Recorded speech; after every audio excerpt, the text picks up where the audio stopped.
here today. My name is Alphonso Fons Morris, and I'm going to talk about what is product design versus UX versus UI, and kind of give you an introduction to the field and hopefully some information that will help you get started in the field if you wanted to, or if you're already in the field, you can take some notes and maybe use it to make your position even better.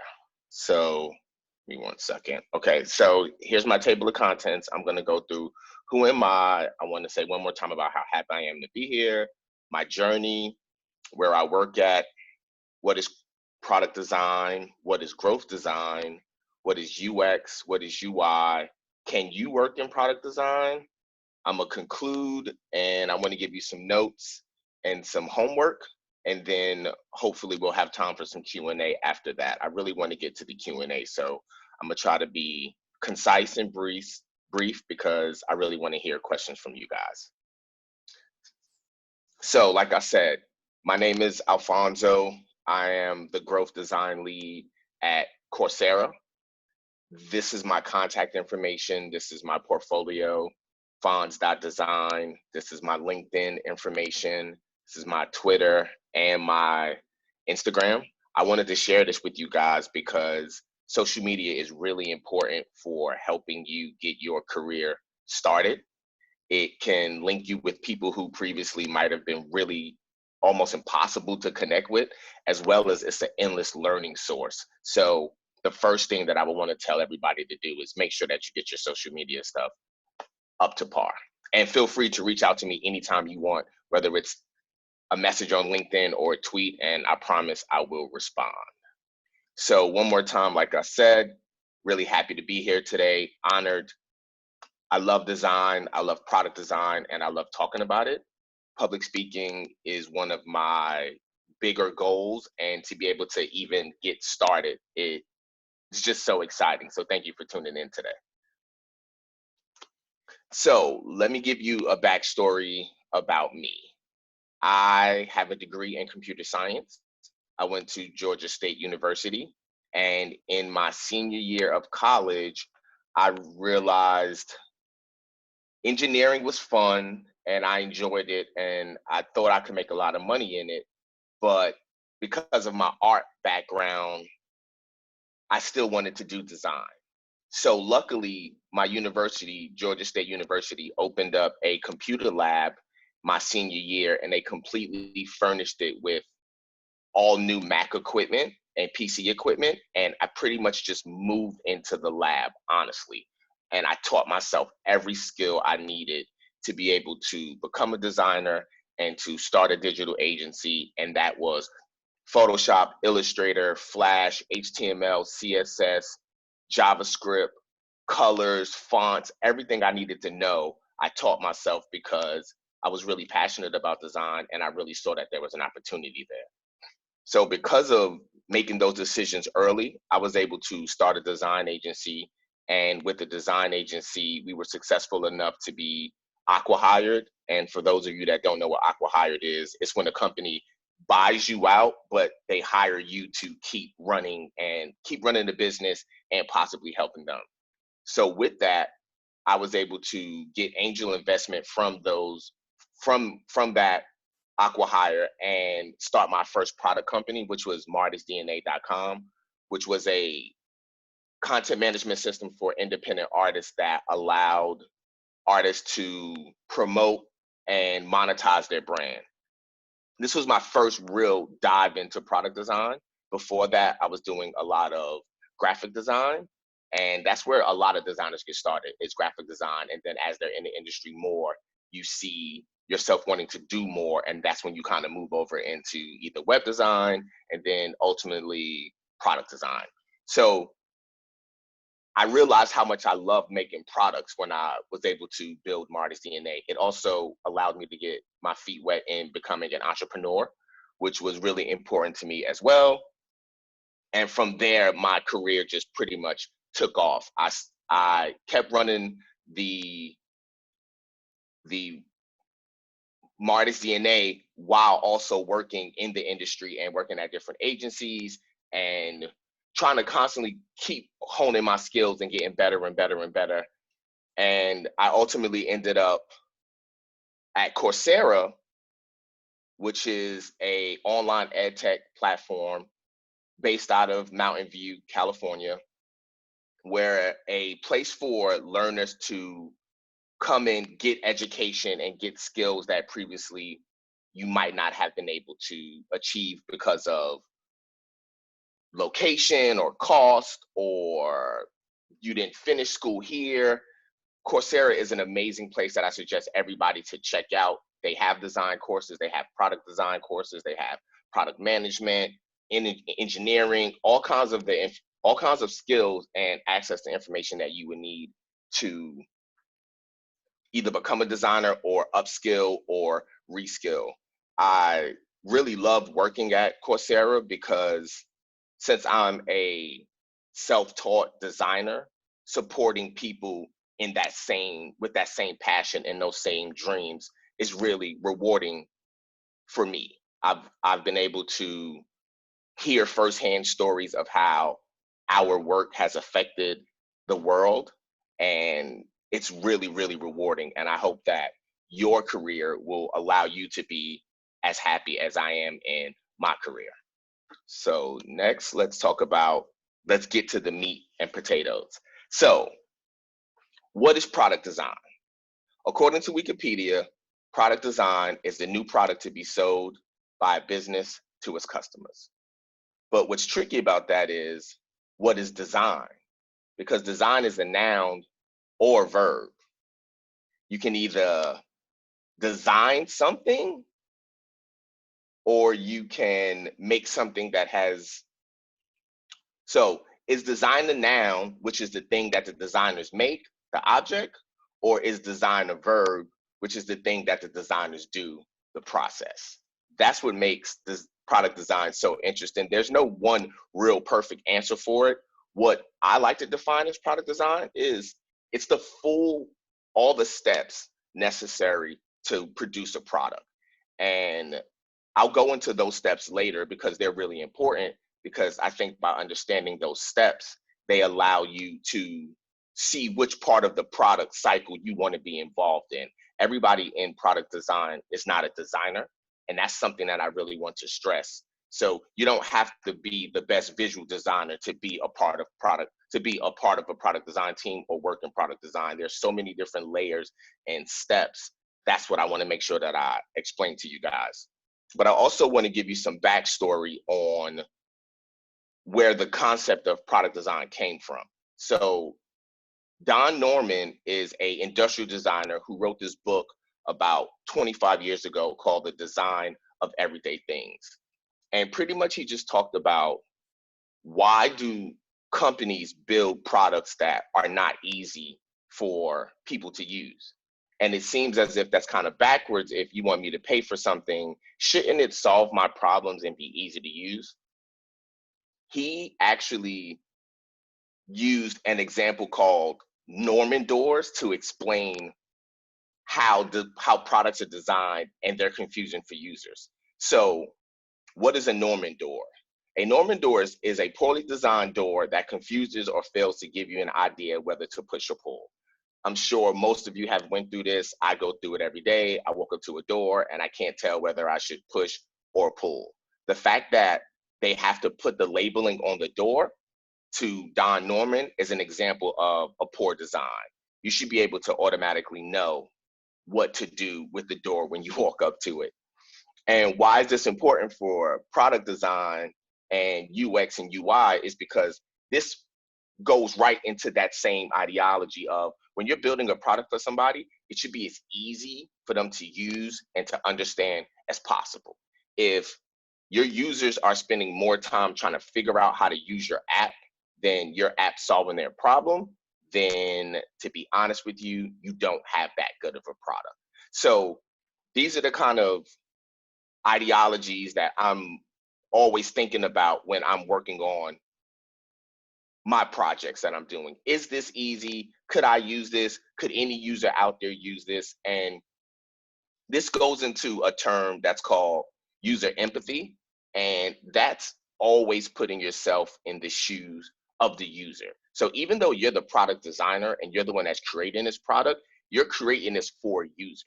So you should always have their best interest in mind when you're creating whatever product you're creating. And that will 9 out of 10 get you a way better product, because at least you'll know that you solved the problem that the user was having in the first place.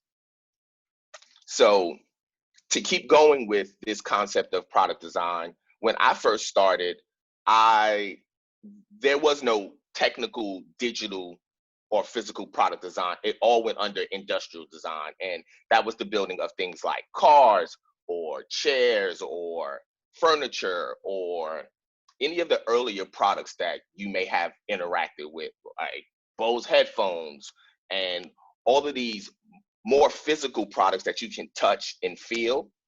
But as time and society grew and advanced, and the computers became more prevalent and the internet became more enormous, and then mobile devices dominated, now you see things changing, and product design and industrial design has now grown into product design. But then product design has split into two, because there's digital products that people create and there's physical products that people create. I create digital products, and that's where you think of software and you think of computer apps.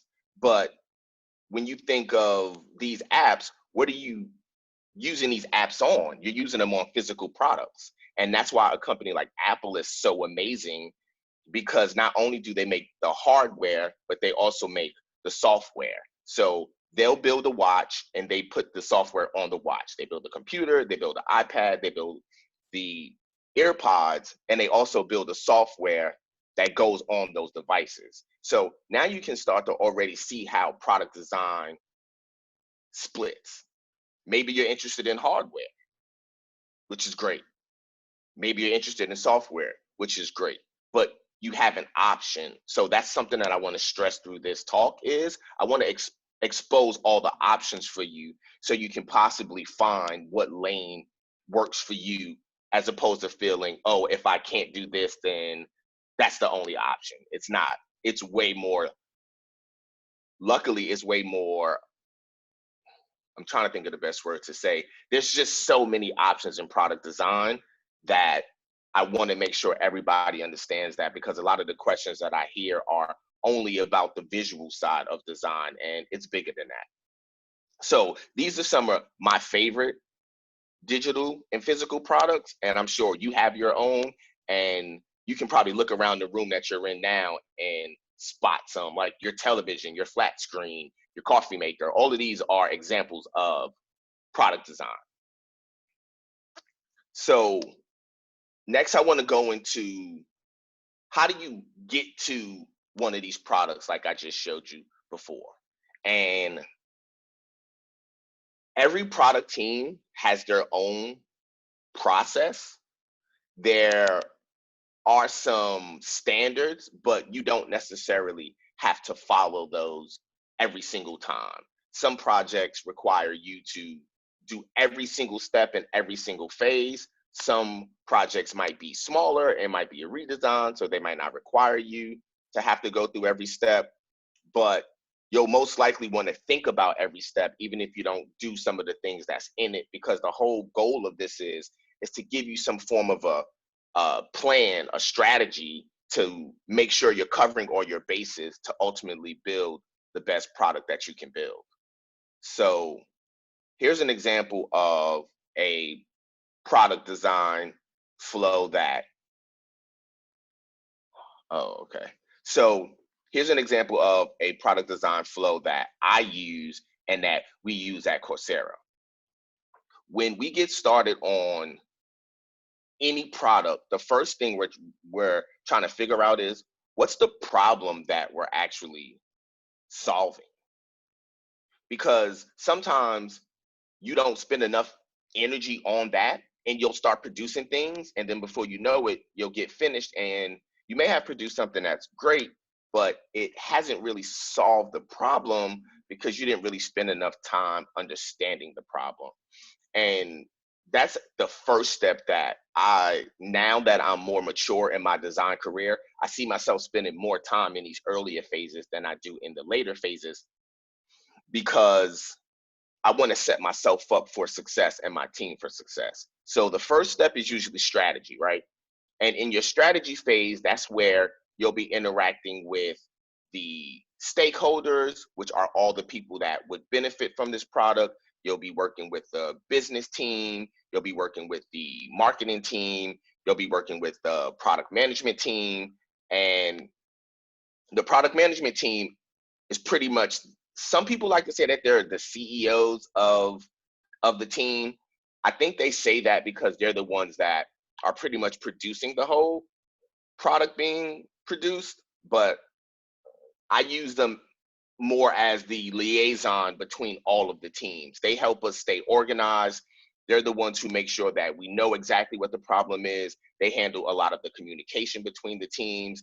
They create the documents that you need. They're pretty much your support between all of the different stakeholders in a product lifecycle. So from strategy, you should have your problem and your solution kind of thought out a little bit, all the people who are going to be on the team, and your kickoff. And the next step after that is the discovery phase. And that's where you're doing more research, you're doing competitive analysis, because you always want to do competitive analysis to see what's going on around you so you can learn from the work that other people have done. That's where you'll do some user interviews, where you'll build your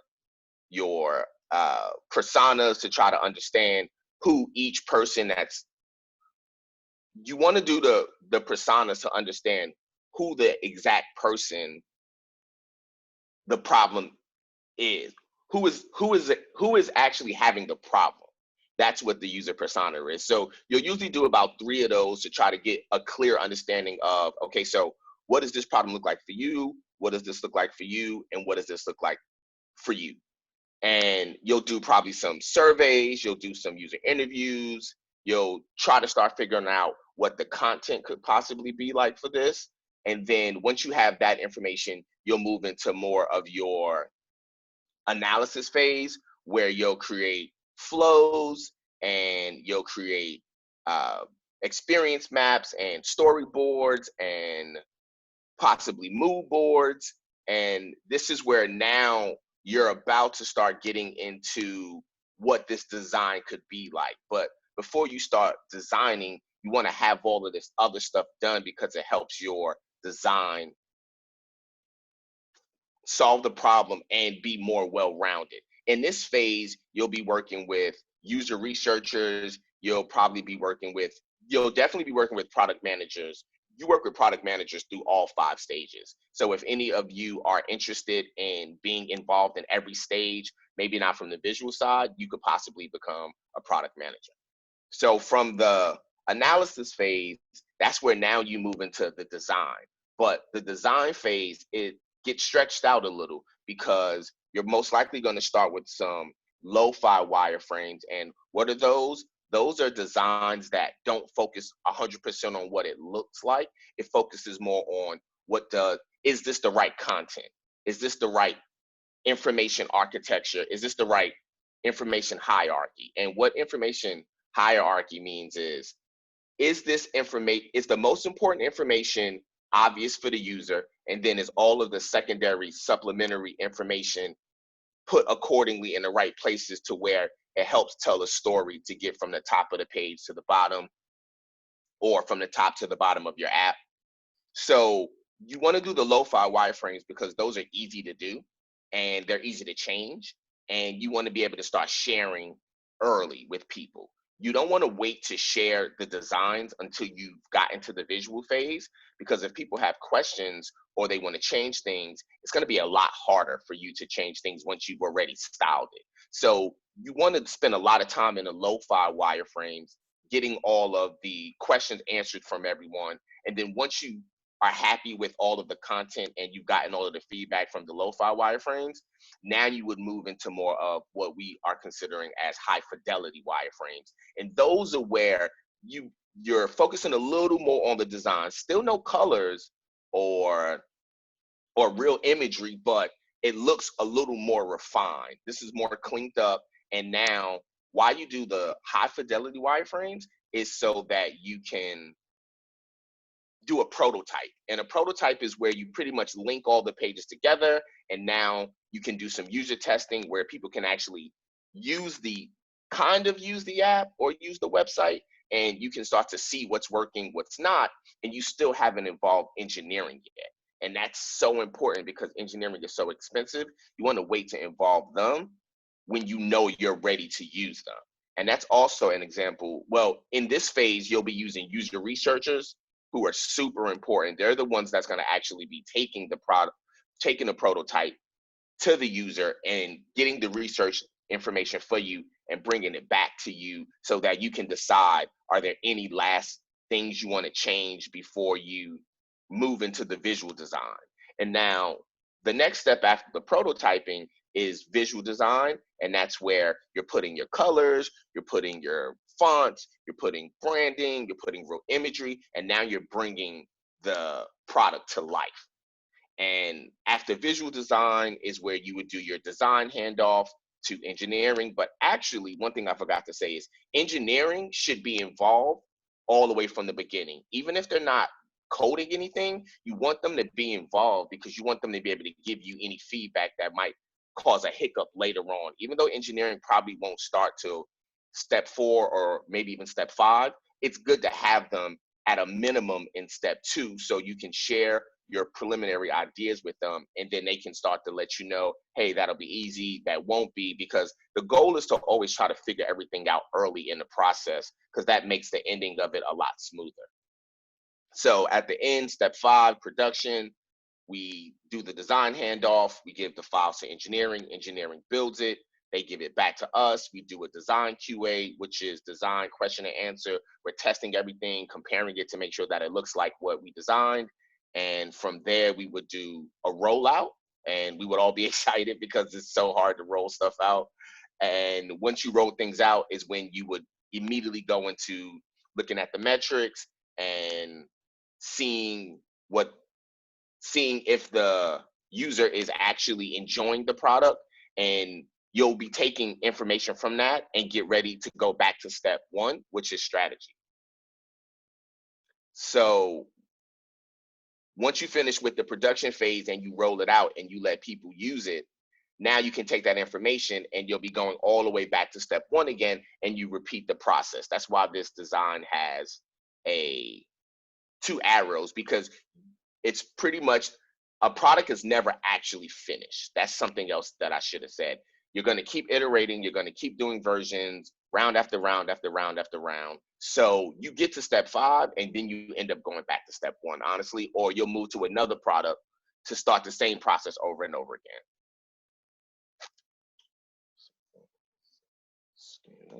So hold on, sorry. Next slide.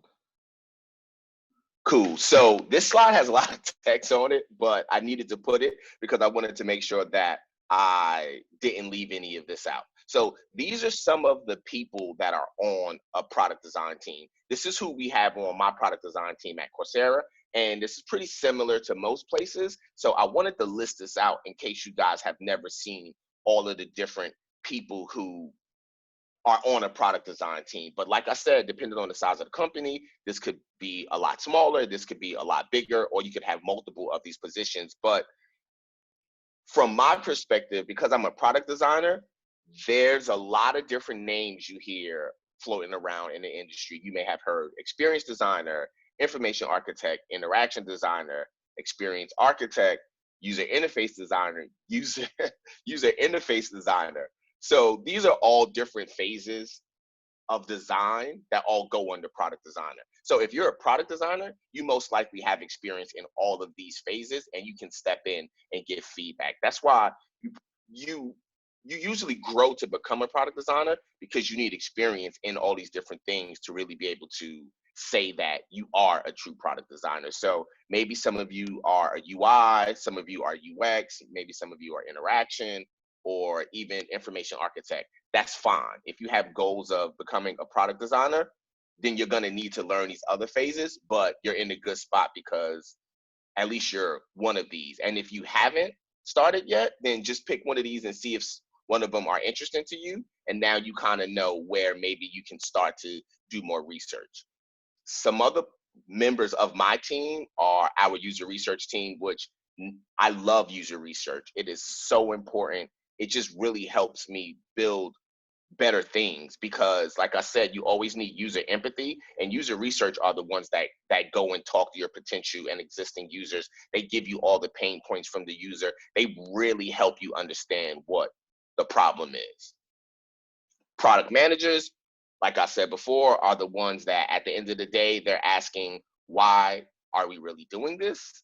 They identify the business value behind every decision. They also figure out what metrics we're trying to hit. And because it's really important to know the problem, and it's also important to know the metrics, because that's what's going to help you decide, is this a success or not? Another member of the team are data analysts. They're like the data scientists, which they're the ones that's constantly managing the A/B test. They're the ones that's constantly looking at the existing data that we have. They're figuring out what tests we should do to build new data. They live in numbers world all day. So if some of you guys or ladies are good at numbers, you should probably check into data scientists. It's a new profession, but it's so important, and it's here to stay. It is not going anywhere. It's actually one of the number one demand positions right now in product design. We have a front-end engineer on our team. That's the person who does the coding. They do whether it's Coursera is a React-based platform. So some front-end engineers do React, some do HTML, CSS, JavaScript. That's who I said you work with in step 5, where you hand off your designs to the engineer. But I also want to say the front-end engineer is the teammate who I said you should have in at the beginning of the process, because they're the ones that can tell you your ideas might be too big for right now, or they don't have the resources to get this done, or they may be able to give you solutions to solve this in a different way. So you want to have them in the ideation stage so you can use their expertise early to have a better engineering development time. And then last but not even least is UX writers. And that's who writes the content that you actually read. Every button text, every body copy, every title on a page, every link, everything that you read on a website has been written by a UX writer, and they are so important. So just like I said, for some of you who might like numbers, if you like to write, you can become a UX writer, and it is an in-demand skill. We only have one UX writer at Coursera that we have to share across almost 7 different designers. So this is a quick introduction into what a product design team looks like. So hopefully you may find something in here that actually resonates with you, or you can try to become multiple ones, or if you want to dabble in every single one of them, there's no right or wrong answer, honestly. So next I want to talk about what is growth design, because I'm actually a growth designer. So yes, I'm a product designer, but I'm a growth designer as well. And why am I a growth designer? Because of what I focus on. I don't only focus on building a product, I focus on that product really, really achieving these metrics. And depending on the company, the metrics change. So for example, at Coursera, what metrics are important to us are user registrations. That's people coming to Coursera.org and signing up. SEO traffic, that's the inbound traffic that we get from going to when a user goes to Google and searches for a data science course or a Python course. And enrollments. And enrollments are the users who registered that actually enroll into a course. So those are the 3 metrics that every product I'm working on is always tied to one of those 3 metrics, because those 3 metrics result in revenue for the company, and revenue is what is most important to all companies, making money. even though some of the newer companies still hide behind, they're not focusing on revenue because they have investment, you still want to make money because that's the sign that you have a successful business. So here's a chart that I found that kind of explains where I sit and where you could possibly sit, and that's in the middle where growth and design actually intersect. It's a fun spot. It's a new place that has come about within the last, I want to say, 5 years. So just like I said, some of you can maybe become a product designer. You can also become a growth designer if you're interested in things like A/B testing, constantly trying different things out, doing a lot of different experiments, because we don't know what's the right or wrong answer until we try. So we're always trying. And that's where we get into doing these different experiments and variants where you'll go to a website one day and maybe the button is here. But if your brother or your sister went to the website, maybe the button is over here. That's called an A/B test. That's because we're trying to decide, do people click on the button more if it's over here, or do people click on the button more if it's over here? And then when you think of it from that perspective, we do that with everything. What image should we show? What copy should we show? If you log in, should we send you here? If you click on this button, should we send you there?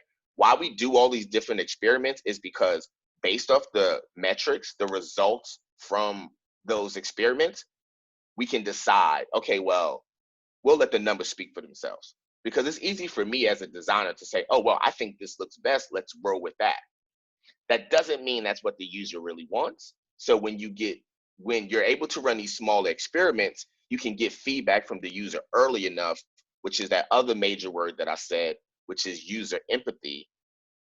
I'm putting myself in the shoes of the user early, and by getting this experiment out to them, I can get their feedback, make any changes, because also what we do on growth is when we're doing these little experiments, we're not rolling them out to all 40 million users on Coursera. We're only rolling them out to maybe a couple thousand, because we don't want our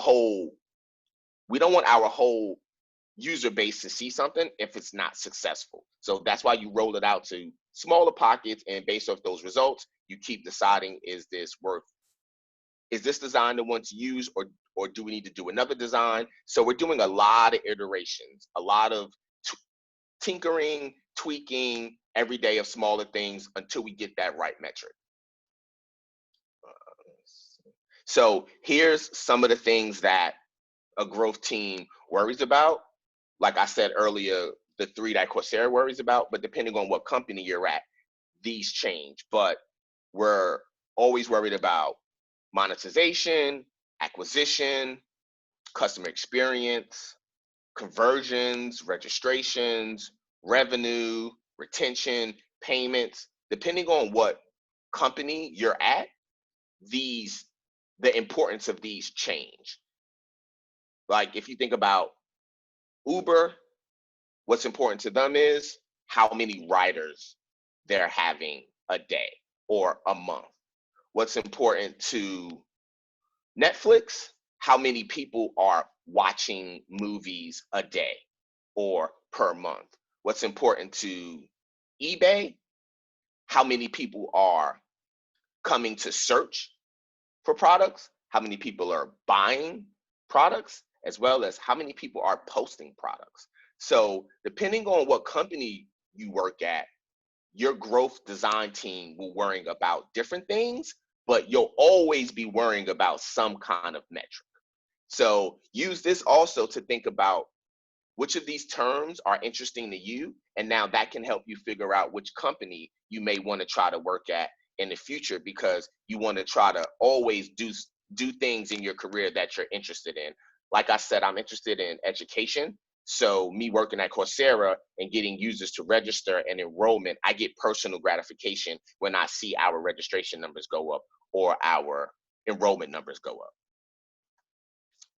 So I want to show you an example of a growth design process, because remember, everything is about process, and it's not because we want to be strict, it's because it's so easy for you to get sidetracked and to lose focus. When you have a process, you can always go back to where you are in the process, and that just keeps you on track because you do have timelines, you do have deadlines. You can't really afford to just be all over the place. So an example of a growth design process could be, first, like I said, always know your customer. 2, define your core problem. 3, create a vision. 4, write a hypothesis. 5, create design variables. 6, test and learn. 7, iterate and launch. 8, stay aligned, and then go back to step 1 again. If I could be honest with you guys, this is the closest to what my job looks like. I'm always in one of these 8 phases, but I'm in phase 8 all the time because communication, something else I want to say, in product design, communication is extremely, extremely important because there's so many different people on a team. It's easy for you to get confused or miscommunication, or I thought you said this, I thought you said that.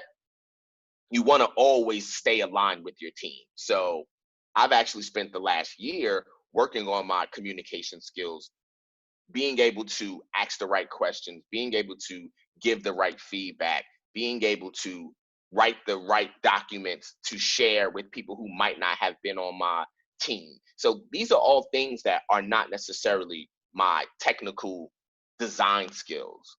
These are things you don't even do in the design program like Photoshop. A lot of this stuff is done in Google Docs and Google Sheets and slides because you're communicating information that doesn't always have to be in a visual design.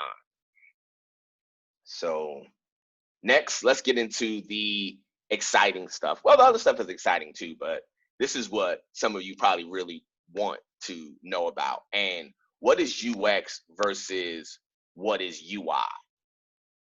I like to explain it as UX is what a product or a website feels like when you're using it, and UI is what a product looks like.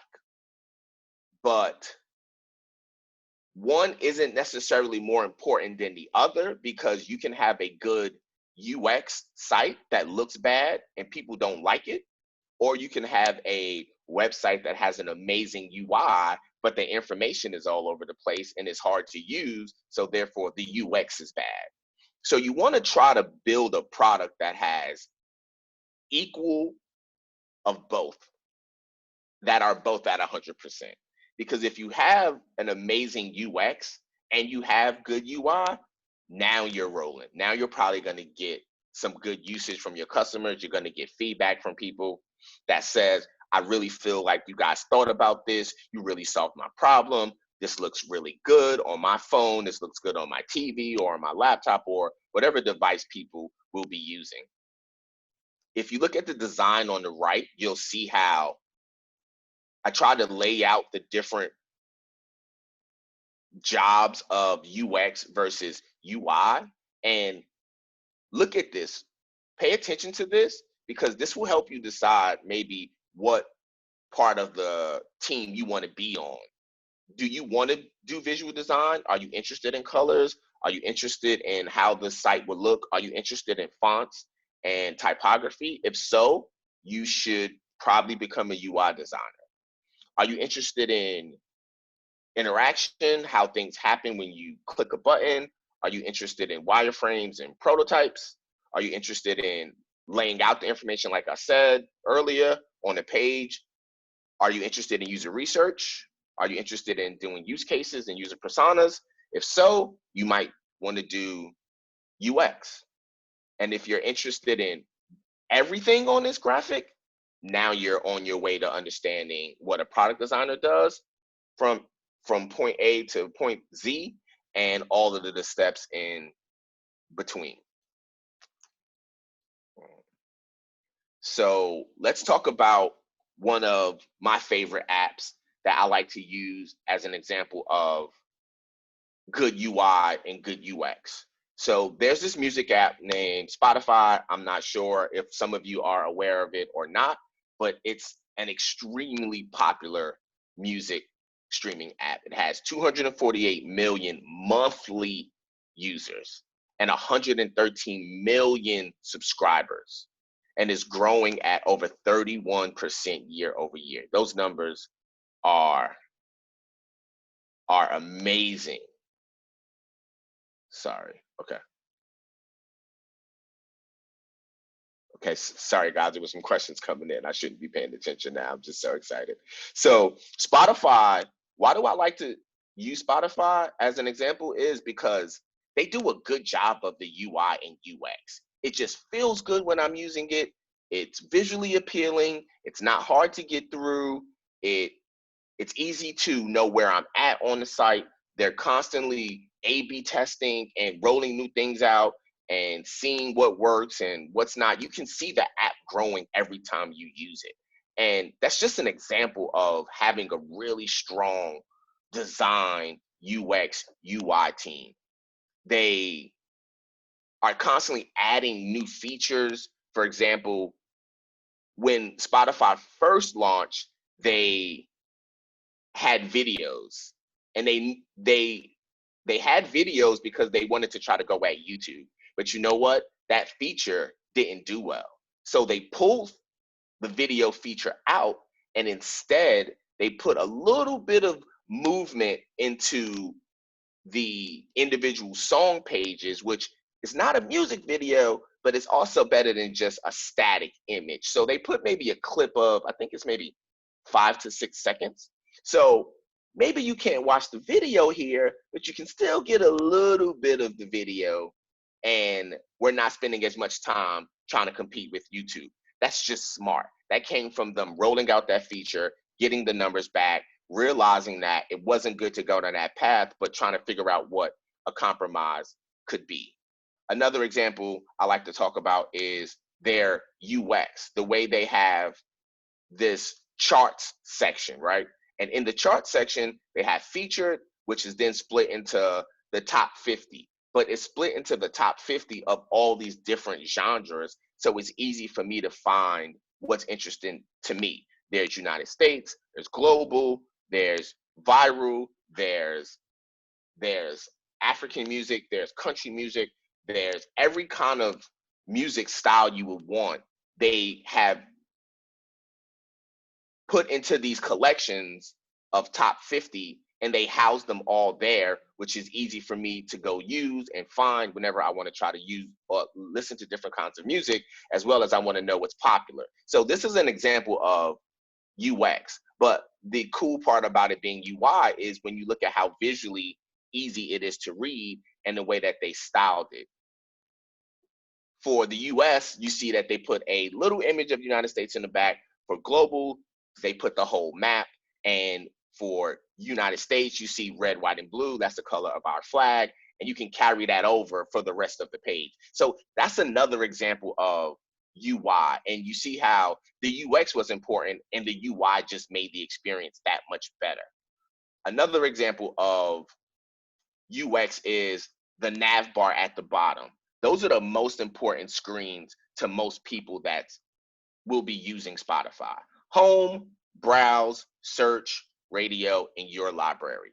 I promise they have done hundreds of tests to come to that conclusion. And if you used Spotify before, I'm sure you probably saw that there was different buttons there, and 5 years, well, not even 5 years, a year from now, there might be different buttons down there, because like I said, with product design, we're always changing. Nothing's ever staying the same. And based off of the information you're getting back from your user research team or your users, you're going to want to do what they want. And lastly, I'll talk about one more UI is, look how easy it is to read the text on the screen. They have a dark background with a white text that's bolded enough, that's easy to be read. Because it's dynamic text, they can change the language of this. It passed all accessibility. It contrasts well. These are all UI issues. Well, not issues, UI tweaks that they've made to try to make the overall experience feel better, and that's UX. So that's why when I use Spotify, I love it. I'm zooming through it. I have no problems. I don't have a hard time finding a song that I want to listen to. And this is an example of really good UI and UX. And that's why I always show this one.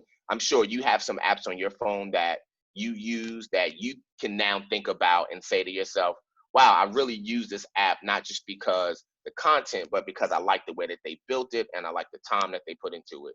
Some other good UI, UX apps are Airbnb. Medium is another good one that I like, and one last one I'll say is also another app, the New York Times. So to carry over from the Spotify stuff, I wanted to touch on data-driven design. And what does this mean? Spotify came to all the conclusions that you saw before through either numbers that they got back from the test that they run, or through responses that they got back from users that they did user research with. And this is how you build an amazing product. So good UX mixed with good UI mixed with good data, you're on your way to having a really good app, I promise, because you're covering all your bases. By having data-driven design, you are not building the product just for yourself. You're really having, once again, user empathy, because the qualitative and the quantitative numbers came from the users. I use this all the time. Trust me. When I first started, I didn't use it as much because I didn't really understand the value of it. I would only think of Google Analytics, how many people visited my website, how many people downloaded a form, but that was it. I never tried to really think about how to use that data back into my design, or how to test way smaller things on a page and open up the kind of data that I was getting, opposed to just only focusing on bigger metrics. Every metric counts. How many people, how long they stayed on the site, what buttons did they click on, what didn't they click on, did they scroll, all of this kind of data, did they bounce off the page, all of this kind of data you want, because you can now take that back to your design phase and see, hey, maybe people are bouncing early because we don't have enough information higher on the page to make them feel like this is what they're looking for. Or maybe people are bouncing off the site early because they don't like the imagery that we're showing, because it doesn't resonate with them. So this is the kind of data you'll get back. And that's why when you think of it, it's so smart to use data to help with your designs, because you'll most likely be solving the problems officially when you have the data to back it up. So this is where you'll work with user researchers as well as you'll work with data scientists. So while I'm going through all of this stuff so detailed is because I want everyone to understand how many different pieces of a product design team there are, and all the different avenues you can go down based off of what is important, based off what is interesting to you, because every part of this process matters. I love user research and I love data, and I'm so happy that I learned about that, but I didn't really understand that until, like I said, later on in my career.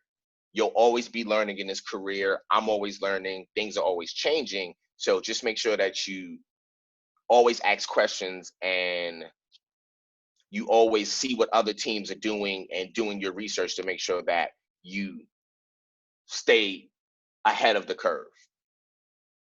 So next, I want to go into a slide that's a little more positive, and it's, can you become a product designer or work in tech? For some of you that already are in tech, congratulations. For some of you that might not be, yes, yes, yes. I want to be so optimistic and positive about that, because this example on the right is just 3 random screens I pulled from a website that shows all of the remote design jobs available. I think there might have been maybe 1,000 on this site. And if you go to another job site, you can find probably another 10,000. And then I did a search for product design jobs recently on one site and saw upwards of 275,000 jobs. So believe that there is a position for you at one of these companies. Product design is just so important to the success of these companies now that they make sure to hire whether it's junior, whether it's mid or senior level talent, because your value is so critical to the team. So I want everyone who ever thought about becoming a product designer to believe that you can become one. That's what's most important. Is I really want to support everyone and let you know that there is a job for you somewhere, no matter what country you in, no matter what level you are, because you got to get started somewhere so you can get the experience to move on to the next level. So for those of you that's watching that haven't started yet, that's fine. I have homework for you to help you get started. For those of you that are mid-level, you see there's a lot of positions available. For those of you that are senior level like me, there's a bunch of jobs at that level as well. So not that I want to focus on jobs, but your job does offer you the ability to live a happier life and take care of your family. So I want you to know that there's an opportunity for you to do that through product design. And when I'm at work, I wish I saw more people of color in the meetings with me, and I wish I saw more women in the meetings with me. For all of my female viewers that's watching, I want you to know that we need you in this space. We need you, trust me, because we need the diversity to make sure that we're being inclusive of all of the potential people that could be using this platform. So if you only have a room full of men, then you're probably designing from a male perspective. If you have a room where you have equal men and women, now you're getting 50-50. And that's where you really start creating the magic. So I can send you some links to all these jobs, or you can go to any of these websites like Indeed or LinkedIn or Monster or Glassdoor, and you can see for yourself how many jobs are out there. And maybe you should do that, honestly, to be able to give yourself the confidence to make that first step. So right now, what I want to do is a quick app review. Lewis, I think we're going to split into rooms. I want you to take out your phone or think about an app you've used before, but I want you to move into more of a product design perspective than a consumer perspective. Because when you're a consumer, you're just using. When you're a product design perspective, I want you to see, what do you like about this app? What don't you like about this app? If you could change something in this app, what would you change? And if you could change that, is it worth changing it? Do you think you're going to make more money by changing it? Is it, or could you think of something else? So that's what I want you to focus on. What does the app feel like? Do you clearly understand the problem that they're trying to solve, and did they solve the problem? Use the search, use the navigation. I want you to scroll. I want you to look at the images, and I want you to just take some notes on, do you like this app? And if you can change something, would you change something? So Lewis, I think we're going to go into breakout rooms now. Yeah, so we're going to split people into groups of 2. And so I hope you've seen the instructions, and it's starting now. Did you see any things that you would change? Did you see any things that, oh, okay. Somebody said that they used Safaricom app. Okay. What about that did you like? Is there anything that you would change? Like if you were the product designer or the product manager? Too many features on the first page. Yes, Monica. Yes, I love that. That's what I'm talking about. It gets confusing now. It's like, how do you know what to do if you have too many options? It's hard to know what to do. So now you're kind of doing too many things. That's the type of stuff I wanted you guys to notice. There's a lot of apps, when you use them from a product design perspective, you'll notice things like that. You might not notice it before as a consumer. Can't tell the difference in the features. Right. So if you can't tell the difference in the feature, then how can you know which one is for you? I see somebody use Notion. Notion is really popular. I actually know the director of growth at Notion. Takes too slow to load. I will make sure to tell them that. I will tell them that. And you see that load time is important. That means they're trying to bring too much information on that first experience. Maybe they should scale back some, because people don't use apps that are too slow.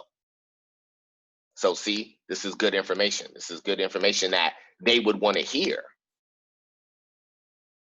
You could use the web app version, but think about it. The web app, what if I'm on my phone and I'm on a train, or I'm at the airport, or I just don't have access to my computer at that moment? You need your mobile experience to be equal to your web experience, because now the way things are changing and people are so mobile, you never know when somebody will have access to what. Somebody used Instagram, which is cool. Let's see. We expect that viewed stories move to the end of the horizontal list. Okay, that's interesting. I don't know anybody at Instagram yet, but I'm sure they would want to hear that information. So they said that they expected viewed stories move to the end of the horizontal list. Once you watch it, it moves to the end.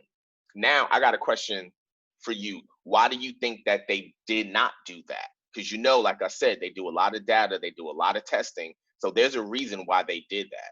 Maybe they did try that and it didn't work. Or maybe they're about to roll that out soon. Who knows? That's the interesting part about when you look at things from a product design perspective. Somebody used iDayLift. It was designed by the person I was in a breakout session with. Okay.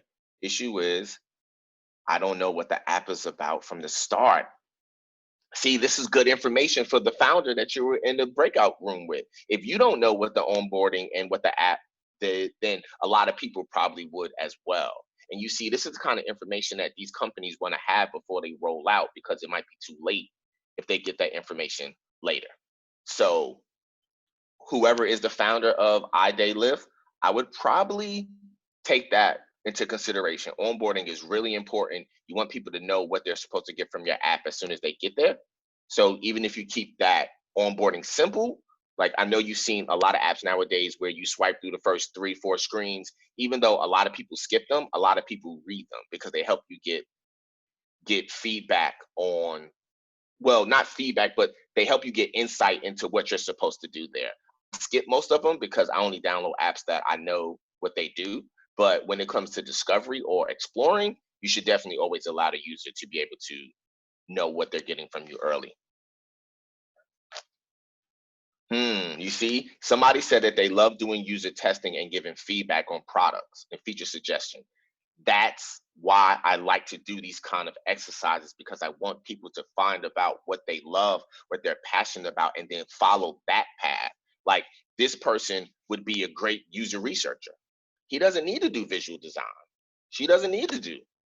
You need to do what you're interested in, and that's why you should know all these different avenues and these different disciplines under product design, so you can do what works for you.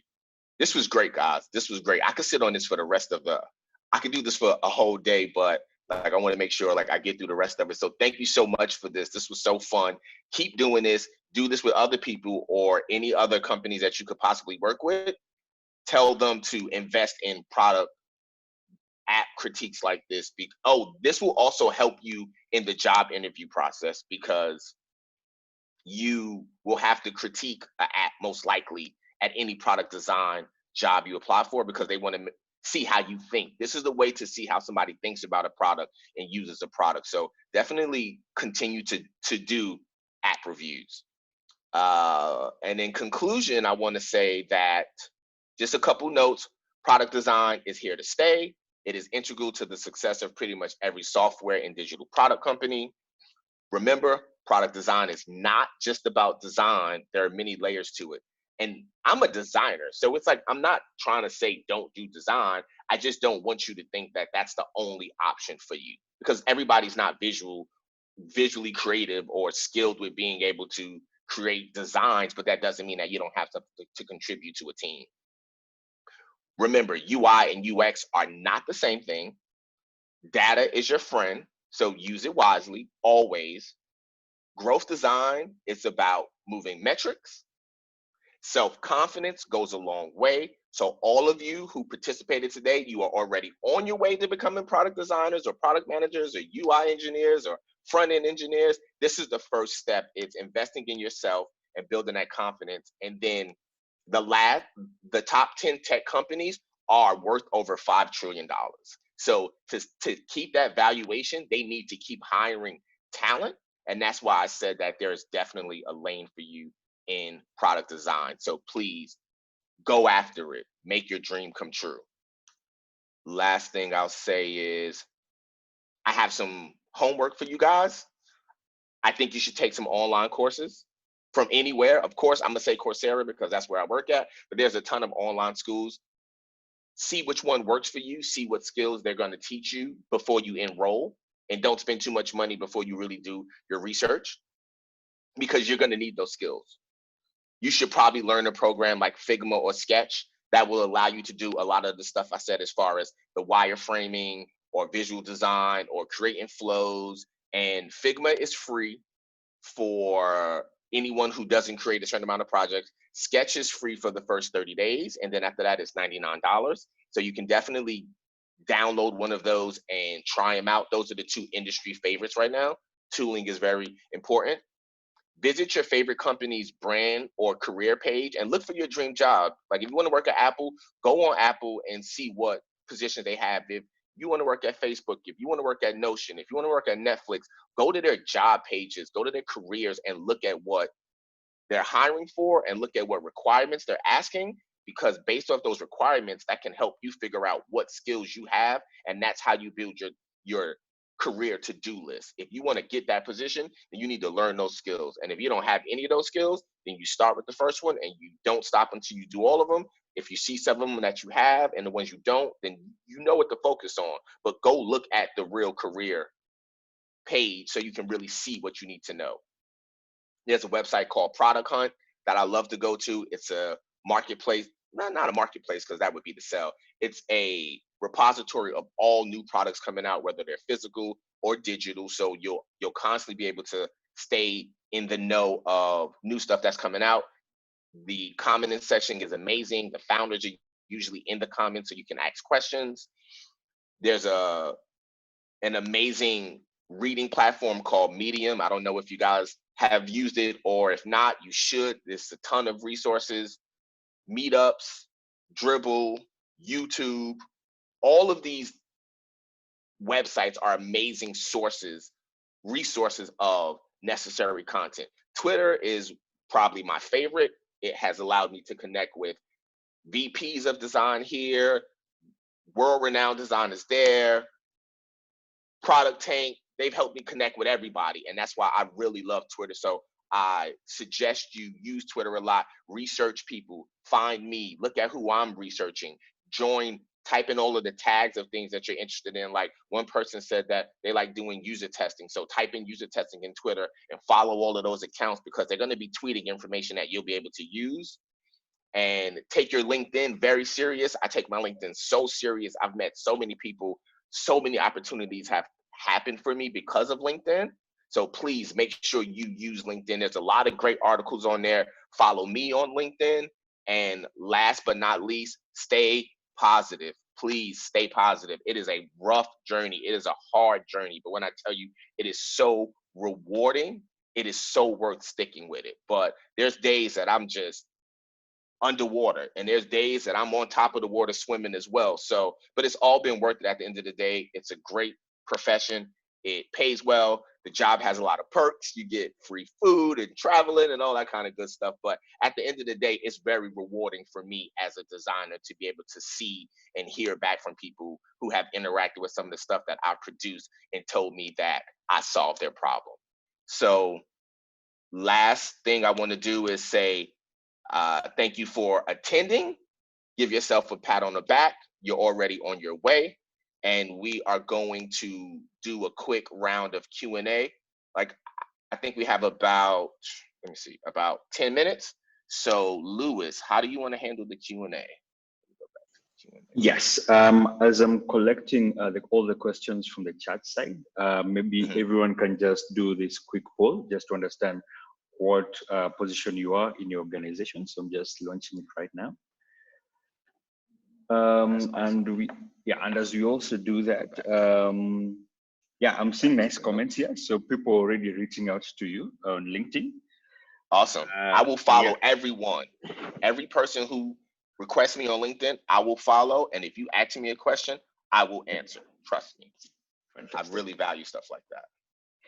Yeah, and it's really actually important to keep your LinkedIn professional and well organized, because that's the first place recruiters normally go to. So as a designer, it's really important to understand the design challenge, which is making sure that you get the right job and you're also impressed by solving their problem. Okay, so I'm gonna close the polls right now. So we have a lot of product managers and owners and a couple of marketers. So there seems to be 1 or 2 designers in the midst. Yeah, so that's not bad. That's not bad. Okay, and there's also an agile coach. Okay, that's interesting. Okay, cool. Thank you for joining. So, okay, let me just go direct to the questions. I'll start with somebody who mentioned about product management. This is Ibukan Olua. So the question was, what exactly is the difference between a product manager and a product designer? So a product manager does not do any visual designs at all. They are more of the connector between the teams. They're the person who decides on what the problem is and what the metrics should be solved. They're the ones who handhold the product through to completion. Product managers and product designers work with each other. Like I work with with 4 product managers every day, but you don't have to know how to design to be a product manager. It's more management, people talking to people, managing tasks, answering questions, coming up with metrics, creating documents. So you're a product designer's teammate, almost like their sidekick, but you don't do any designing as product management. Okay, thank you for that. There's another question from Marie in regards to engineering. So how exactly do you involve engineering from the beginning? You invite them to every meeting, and if they can't attend, then that's okay. But you share every document that you create with them, and because engineers don't only code. You don't want to limit people to what you think their job title is. You want to take advantage of everybody's brilliance and intelligence and expertise. So engineering is so critical to the success of a product. You don't want to wait till the end. You want to have them involved. You want them to feel as if they were included in the decision process. You want them to be able to give you feedback early to help you solve some things that if you wait till later might derail or slow the product down. So you bring your engineers to every meeting. You let them see those early stage wireframes. You ask them, do they understand the problem that they're trying to solve? And do they agree with the solution? You show them your prototype. You ask them, is this prototype going to work? Can this work like that? Do we have the time? Can you build this?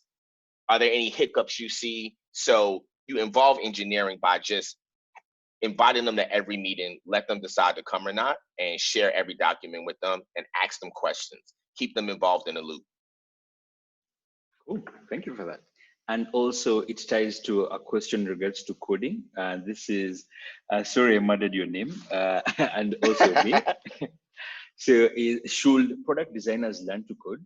Because there seems to be a thin line between front-end developers and UI designers, especially with so many articles. So it's becoming blurry. So what are your thoughts on that? Should you learn how to code? It depends. You should learn how to code if you want to do some freelance stuff on the side and to be able to work with engineering completely. But if you're going to be a product designer, it's going to be hard to do product design and coding at the same time. I'm a junior developer. I have my degree in computer science, which allows me to have better, clearer communication with engineering. But am I a full-blown developer?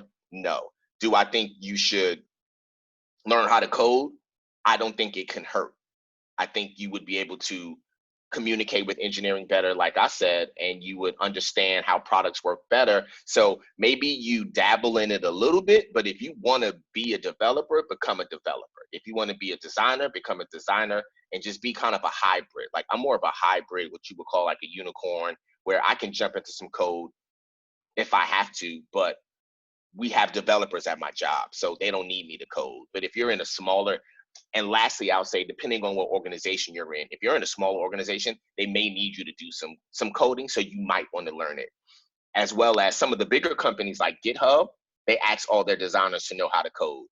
Another company like Lyft doesn't ask their designers to code. So depending on what company you're going to work at, they'll probably, those responsibilities may change. So I would say stay up to date and understand what the languages do, but you don't necessarily have to learn how to code as well as a developer does, because that's not your job. Yeah, super perfect, because I work in an organization that's super small, and when we're looking at Basecamp, one of the requirements for designers is you need to know how to code HTML. Then as you go up, let's say the levels to a senior designer, to a principal, you have to know how to code React.js. So it's true, it depends on the organization.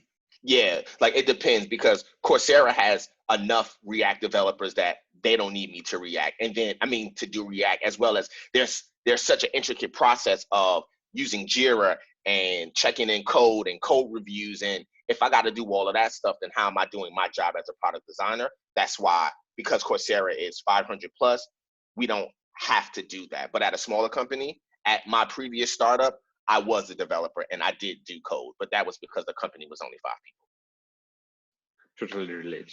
Thank you for that. So now this question is from me, is how do you define product metrics, and who actually defines those metrics in the team? So that's kind of what I was saying earlier. It depends on what company you're working with, because every company's metrics aren't the same. At Coursera, our metrics are registration and SEO traffic and enrollment.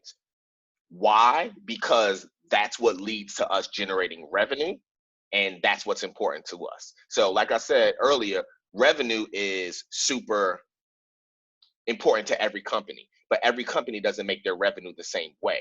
So your sources of revenue have been decided before the product design team. That's usually E-staff, which is the CEO and the CMO and the CPO and the board and the investors. And the founders have decided how you're going to make money. And based off that, those metrics is what back into the revenue. Like I said, Twitter makes their money from advertising and users. So those are their most important metrics, not how many tweets are sent per day, because even though that's important, that's not a major metric for them. LinkedIn's metrics are users registering as well as ad revenue. So that's going to change depending on what company you're with, but most startups are always going to be worried about registration, because users are currency in startup land. So it'll probably start with user registrations, and then after that, it will split off based off of what the business proposal is or what industry it's in. And those metrics, like I said, are usually figured out by the founder or the investor or the board. And sometimes the product manager will help manage those metrics, but they're not the ones that usually defines the bigger North Star metrics. That happens higher up on the corporate ladder. Okay. And that means the individual teams need to come up with their own metrics that ties to the bigger ones. Right. So there'll be bigger metrics, what we consider as being your North Star metrics. And those are the big metrics that you have to hit to be, for the company to stay afloat. Now, that will break down depending on which team you're on. Like, for instance, marketing and growth might have similar, but data science and product design might have different. Engineering and product management might have different. Design and engineering. So depending on what team, it gets way more granular. But the bigger metrics are universal across the company, and that's usually decided by higher ups because that's what's going to tie into revenue. Completely. Thank you for that. So Mary asked in regards to basically the difference between product design and UX. And the question is, so is product design an evolved job title for UX designers? And to add on to Yes. that, is it that now that can we call ourselves designers, or we just need to go into the nitty-gritties of using those titles? Can you hold on for 1 second? I'm sorry. A product designer is a evolved UX designer, yes, but that's because you have to have multiple disciplines to be able to become a product designer. So you would start as UX, and then if you wanted to be involved in more steps, you would grow to becoming a product designer. I'm sorry, I didn't hear the second part of the question. Yeah, so the question is, so they're all these titles, and maybe you can do all of them. So should you go with just as a designer, or you can say a product designer? So which one works? I would stick with product designer because that's the future, and that's what has the most jobs. And because of that, you would be able to market yourself better as a product designer, because product designer has so many different things under it, like growth designer and UX researcher. So if you want to find, like, if you want to be, like, the best thing I can say is if you want to be involved in every single step of the process, then become a product designer. If you want to be involved in individual stages, then go for that lane, whether that's UX, UI, interaction, or data science or product management. Okay, cool, thanks. This is another question from Chege James in regards to having contractors or in-house designers. So the question is, what are the drawbacks of contracting a product design studio versus having an in-house product designer, especially in the early stage of developing a new product? I would say they're not as invested in the success because they don't work in the company. They're just contractor, which you would pay. So when you say contractor, meaning somebody, like, you're contracting a company or a contractor as a worker. As a contractor as a worker, I don't think it's a difference. As a contractor as a company, they're only going to get the job done and then they're going to be gone, and you're going to have to find somebody to continue their work. So I would go for hiring one person who can do multiple things and work with them to get it started. Since it's the beginning stages, you don't want to put too much money into hiring an external team when there's a lot of stuff that you need to get figured out on your end. So I would, whether that's a contractor or a employee that's based off the funding you have, I think it's more of just having the resources and then starting small, and as you get bigger, growing and deciding, can you handle the work, or do you need to go get somebody else to go? Do you need to get a contracting company to come in, or can you handle it with the team that you have? Because you only want to grow necessarily. You don't want to move too quick because it costs too much money to move fast, and you don't really have a lot of time to make mistakes. So it's better to make the mistakes smaller before you get big, and now it's like too hard to fix stuff. Perfect. Thank you for that. Yeah, no problem. This question is from, I added their name. This is the last two questions. Like, is this the last one? I got to get out of here, honestly. Sorry. Like, I got to go. I got to interview somebody. But you can ask this. Sure. Yes. You can ask this last question. One. Yes. In regards to a preparation of a job, so what exactly would you recommend in terms of standing out as a product designer? You should have a really good portfolio. Like, I would say that's the most important thing, is your portfolio, and showing that you understand the process of working in product design, and you being able to explain everything that you've done in a product. That's most important for somebody looking to hire a product designer, is, do you understand product design completely, and can you do the job? So I would make sure that your portfolio explains all of that, and maybe some case studies as well. Okay, cool. And just to quote you, because you were mentioned on Afrotech, you said that education is for everyone, and everybody can get smarter and should want to get smarter. But in a digital revolution, why not get the skills? You need to stay relevant and prosper. So that summarizes everything. And I want to say thank you very much, Alfonso, for your time. We'll make sure that everyone gets this talk and also the slides by tomorrow. So go ahead and conduct your interview. And I'll just close the webinar maybe after 5 minutes. So you are free to leave, and see you guys next into the next webinar. Thank you guys, and enjoy the rest of your day.